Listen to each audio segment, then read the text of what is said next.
Hello friends, welcome to SSC coaching centre. दोस्तों, आज की वीडियो में बात करेंगे औसत के एवरेज के प्रश्नों की बात करेंगे, तो वीडियो को आप अंत तक जरूर देखिएगा। तो चलिए स्टार्ट करते हैं। पहला प्रश्न है आपका, प्रथम 80 प्राकृत संख्याओं का औसत क्या होगा।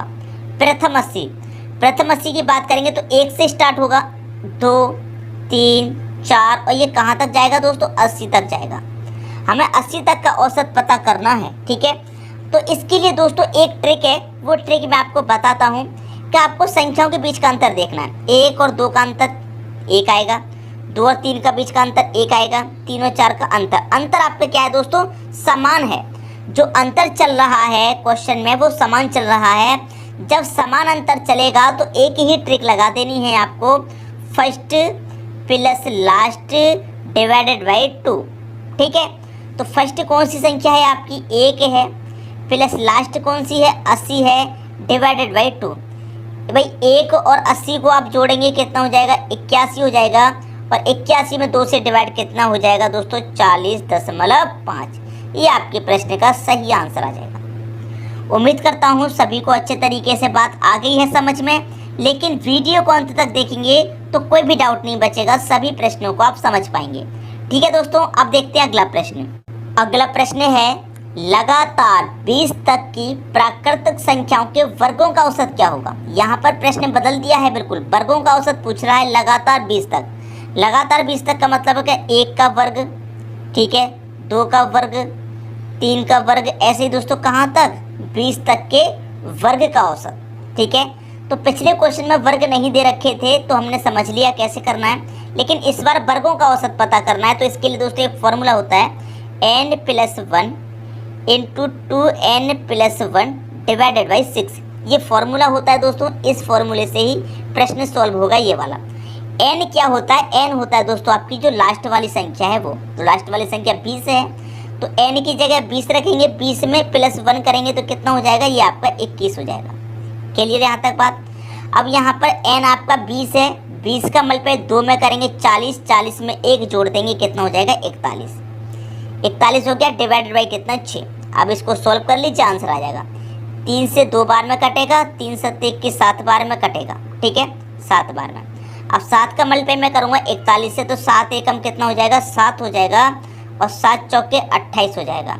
डिवाइड कितने से करूँगा, मुझे 2 से करना है, बटे में 2 है, 2 से कटा दीजिए, कितनी बार में कटेगा, ये कटेगा 2 एकम 2, 2 चौके 8 कटेगा, 2 त्रिका 6 कटेगा, 1 बचेगा नहीं जाएगा, दशमलव लग जाएगा, 10 2 5 10, 143.5। ये आपके प्रश्न का सही आंसर आ गया, ठीक है दोस्तों।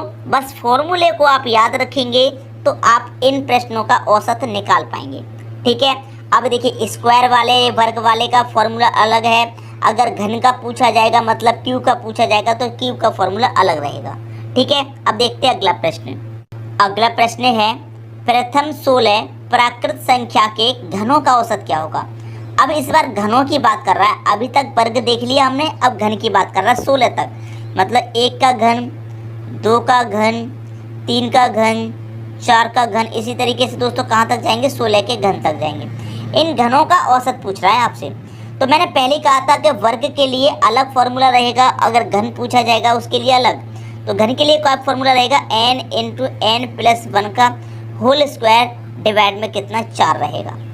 अब n आपको मालूम है कि अंत वाली संख्या होती है, तो ये अंत वाली संख्या 16 हो जाएगी, ठीक है। और n आपका 16 है, 16 में आप क्या करेंगे, 1 जोड़ देंगे तो ये क्या हो जाएगा, 17, और 17 का क्या दे रखा आपको, स्क्वायर, बटे में कितना, 4, ठीक। ये आपका 16 रहेगा, इंटू 17 का स्क्वायर कितना होता है, 289 होता है, बटे में कितना रहेगा, 4 रहेगा। अब 4 से 16 कट जाएगा दोस्तों 4 बार में, तो 4 का मल्टीप्लाई कितने से करेंगे, 289 से कर दीजिए, 4 नेम 36 का 6 आ जाएगा, कैरी का 3, 4 अट्ठे 32 और 3 35 का 5, कैरी का फिर से 3, 4 दूने का 8 और 3 11, मतलब 1156 आपके प्रश्न का दोस्तों यहाँ पर सही आंसर हो जाएगा। सबकी समझ में बात अच्छे से आ गई। अब देखेंगे अगला प्रश्न। अगला प्रश्न है, प्रथम 51 सम संख्याओं का औसत क्या होगा। प्रथम 51, तो देखिए पहले सम संख्या 2, फिर 4, फिर 6, फिर 8। अब देखिए प्रथम 51 की बात कर रहा है, 51 तक की बात कर रहा है। अब देखिए यहाँ पर एक चीज़ आप ध्यान रखना कि 1 2 3 4 अभी तक आपकी संख्या कितनी हो गई है? सम 4 हो गई हैं, लेकिन 4 का डबल यहाँ पर 8 हो गया। 1 2 3 यहाँ तक 3 हो रही हैं सम संख्या, लेकिन 3 का डबल संख्या कहाँ तक जा रही है? 6 तक जा रही है। उसी तरीके से 51 संख्याओं की बात की है तो 51 तक जाना, तो 51 का डबल कर देंगे, कितना होगा? 102 होगा। ठीक है दोस्तों, बात समझ में आ गई। इस 102 में क्या होगा? 51 आपकी सम संख्या होगी और 51 ही आपकी विषम। 51 सम संख्या और 51 ही क्या होंगे दोस्तों? विषम संख्या। ठीक है, तो कभी भी ऐसा प्रश्न मिले सम या विषम, उसका डबल कर दीजिए। समझ में आई बात? अब मैंने आपको एक बात बताई थी, अगर संख्याओं के बीच का अंतर समान है, 2 और 4 का अंतर 2, 4 और 6 का अंतर 2, 6 और 8 का अंतर 2, अंतर समान है। पहले ही क्वेश्चन में बताया था जब अंतर समान है तो first plus last divided by 2, ये ट्रिक लगा दीजिए, आंसर आ जाएगा। पहले ही बताया था मैंने, तो लगा दीजिए दोस्तों, आपका आंसर आ जाएगा यहाँ पर। ठीक है, तो देखिए फर्स्ट क्या है आपका? 2 है, प्लस लास्ट क्या है आपका? 102 डिवाइडेड बाई 2। अब 2 और 102 कितना हो जाएगा? 104 हो जाएगा। डिवाइडेड बाई 2 करेंगे, कितनी बार में कटेगा? ये कटेगा 52 बार में। 52 क्या हो गया? आपके प्रश्न का सही आंसर हो गया। उम्मीद करता हूँ दोस्तों सभी को प्रश्न अच्छे से समझ में आ गया होगा। अब देखेंगे अगला प्रश्न। अगला प्रश्न है, लगातार 46 तक के प्राकृतिक सम संख्याओं का औसत क्या होगा? एक बात याद रखना, क्या कह रहा है? 46 तक। भाई 46 तक की बात की है तो 46 से आप ऊपर जा ही नहीं सकते। समझ में आई बात? जब आपसे 46 तक की उसने बात कर दी, आपसे कह दिया कि भाई 50 तक गिनती सुनाइए, तो आप 50 तक गिनती सुनाएंगे, उससे आगे आप नहीं बढ़ सकते।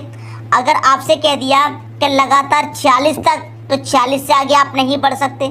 ठीक है, ये बात कंफर्म हुई। तो यहाँ पर संख्या कैसी है दोस्तों? सम। तो पहली संख्या 2, फिर 4, फिर 6, ऐसे आप कहाँ तक जाएंगे? सिर्फ और सिर्फ 46 तक जाएंगे। जब तक की बात कह दे तो वहीं तक जाना है। अगर ये तक नहीं दिया जाएगा, जैसे पिछले क्वेश्चन में ये तक नहीं दिया गया था, हमने क्या कर लिया था? डबल कर लिया था। लेकिन जब तक दिया जाएगा तो डबल नहीं कर सकते। जहाँ तक की बात कही है सिर्फ वहीं तक जाना है। ठीक है, अब अंतर देखिए, 2 और 4 का अंतर 2, 4 और 6 का अंतर 2, अंतर समान है। तो फर्स्ट प्लस लास्ट कर दीजिए। फर्स्ट आपका 2 है, लास्ट आपका 46 है, 2 से डिवाइड कर दो। 2 और 46 कितना हो जाएगा? 48। 2 से डिवाइड करेंगे, आंसर आ जाएगा 24। आई दोस्तों बात समझ में? सभी की समझ में बात अच्छे से आ गई होगी। अब देखेंगे अगला प्रश्न। अगला प्रश्न है आपका, प्रथम 12 तक के सम संख्याओं के वर्गों का औसत क्या होगा? अब यहाँ पर 12 तक की बात कह रहा है। जब 12 तक की उसने बात कह दी है तो आगे नहीं बढ़ना। मैंने पहले ही बता दिया, जहाँ तक लग जाए उससे आगे नहीं बढ़ना। और इनके वर्गों का औसत पूछ रहा है। ठीक है, जैसे कि यहाँ पर 2 का वर्ग, फिर आपके 4 का वर्ग, फिर 6 का वर्ग, उसी तरीके से कहाँ तक? 12 तक के वर्गों का औसत पूछ रहा है। इतनी बात क्लियर है? तो इसके लिए दोस्तों क्या फॉर्मूला होता है याद रखिएगा, मैं यहाँ पर बता देता हूँ। n+1 इंटू n+2 डिवाइड में कितना रखेंगे आप? 3 रखेंगे। ये फॉर्मूला रखेंगे। अब देखिए n आपको मालूम है अंत वाली संख्या 12, 12 में 1 जोड़ देंगे कितना? 13 हो जाएगा।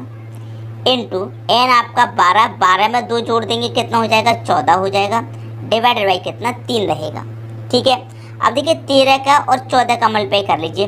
13 चौका 52, 52 का 2, कैरी का 5, 13 कम 13, 13 में 5 जोड़ दूंगा 18, मतलब 182 हो गया। दोनों का मल्टीप्लाई 3 से कर दीजिए डिवाइड। 3 से काटूंगा, 3 छिक्के 18 कटेगा।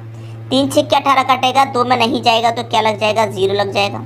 ये कितना हो जाएगा? 20। ठीक है, 20 में नहीं जाएगा दोस्तों, दशमलव लग जाएगा। यहाँ पर आप अच्छे से जानते हैं। 20 में फिर 3 से काटेंगे, 3 छिक्के 18, फिर 2 हो जाएगा 20, फिर 3 छिक्के 18, फिर 2 बचेगा 20, फिर 3 छिक्के 18। यही आपका चलता रहेगा।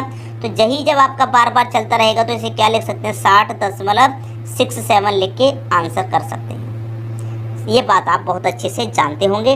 अब देखेंगे अगला प्रश्न। अगला प्रश्न है, प्रथम 15 विषम संख्याओं का औसत क्या होगा?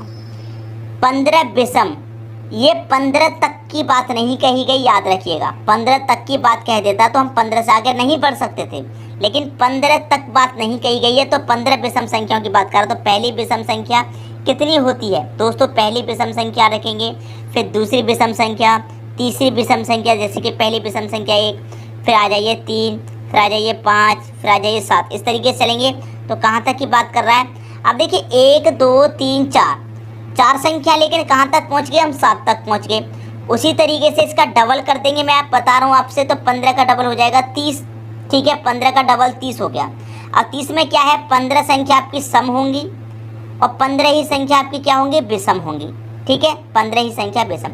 अब देखिए 1 2 3 4 चार संख्या हमने लिखी है विषम, लेकिन 4 के डबल 8 तक पहुंच गए, मतलब 8 के एक कम तक। उसी तरीके से 30 आपकी सम संख्या है, तो 30 से एक कम 29 क्या होगी? विषम होगी। तो हमारी कहाँ तक जाएगी? ये 29 तक जाएगी। ठीक है, ये हमारी 1 से लेकर 29 तक 15 विषम संख्या होंगी। अब संख्या के बीच का अंतर देख लीजिए, 1 और 3 का अंतर कितना?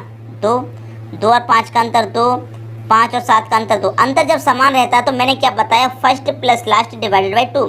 फर्स्ट आपका 1 है, लास्ट आपका 29 है, डिवाइडेड बाई 2 करेंगे, 29 और 1 30 हो जाएगा, डिवाइडेड बाई 2 करेंगे, आंसर आपका 15 आ जाएगा।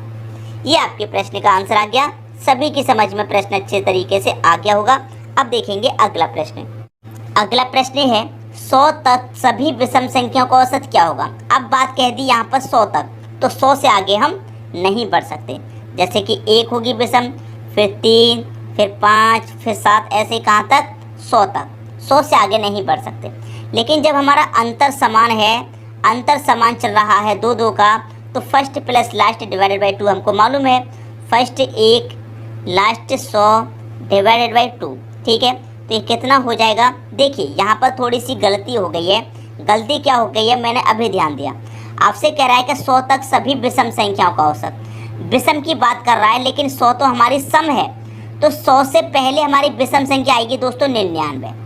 ठीक है, 99 हमारी विषम संख्या होगी। 100 तो सम संख्या ले ली हमने, तो ये गलती से ले ली जल्दबाजी में। आप जल्दबाजी बिल्कुल मत कीजिएगा। 99 हमारी विषम संख्या है, तो यहाँ पर जो आएगी दोस्तों 99 आएगी हमारी विषम संख्या। ठीक है, तो फर्स्ट हमारी 1 होगी, लास्ट वाली हमारी 99 होगी। स्टूडेंट को कंफ्यूज करने के लिए ही एग्जामिनर ने क्या किया? विषम की जगह सम संख्या दे दी।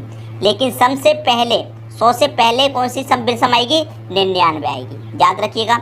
अब 1 और 99 को आप जोड़ेंगे तो ये 100 हो जाएगा, और 2 से डिवाइड करेंगे, आंसर आपका 50 हो जाएगा। उम्मीद करता हूँ सभी की समझ में अच्छे तरीके से प्रश्न आ गया होगा। अब देखेंगे अगला प्रश्न। अगला प्रश्न है प्रथम 10 के तक के विषम संख्याओं के वर्गों का औसत बताइए। 10 तक, 10 से आगे नहीं बढ़ सकते, तो 1 का वर्ग, फिर 3 का वर्ग, क्योंकि विषम संख्याओं के वर्ग करना है ना। 5 का वर्ग, और ये कहाँ तक जाएगा दोस्तों हमारा? 10 तक। भाई 10 तक नहीं जा सकते। जो गलती पिछले क्वेश्चन में की वो यहाँ पर मत कीजिए। भाई विषम संख्या की बात की है तो 10 एक सम है, तो 10 से पहले विषम कौन सी आएगी? 9 आएगी, तो 9 के वर्ग तक जाना है आपको। ठीक है, अब यहाँ पर विषम संख्याओं के वर्ग की बात है। देखिए सम संख्या का वर्ग हो चाहे सम संख्या का घन हो, वो मैं आपको बता चुका हूँ, लेकिन यहाँ पर अब बात हो रही है विषम की। तो विषम के लिए दोस्तों क्या फॉर्मूला होता है? n × n + 2 डिवाइडेड बाई में कितना रहेगा? 3। ये फॉर्मूला रहता है। अब इसी को सॉल्व कर लीजिए। आंसर n आपको मालूम है, अंत वाली संख्या रहेगी 9। ठीक है, n आपका कितना है? 9। 9 में 2 जोड़ दूंगा, कितना हो जाएगा? 11। ये 11 डिवाइड बाई कितना? 3। 3 त्रिक का 9 कटेगा, और 3 कमल पे 11 से करेंगे तो कितना आ जाएगा? 33 आपका आंसर आ जाएगा। आगे दोस्तों बात समझ में? तो आपसे अगर विषम संख्याओं के वर्गों का औसत पूछा जाएगा तो इस फॉर्मूले से आप वो भी बता सकते हैं। अब देखेंगे अगला प्रश्न। अगला प्रश्न है पहली 5 अभाज्य संख्याओं का औसत क्या होगा? पहली 5 अभाज्य, तो पहली अभाज्य 2, फिर 2 के बाद 3, 5, 7 और 11, ये हो गए पहली 5 अभाज्य संख्या। इनका औसत पूछ रहा है। तो अभाज्य संख्याओं के लिए ना तो कोई ट्रिक है ना ही कोई फॉर्मूला है, इनको तो आपको गिनकर ही करना होगा, सबको गिन के करना होगा।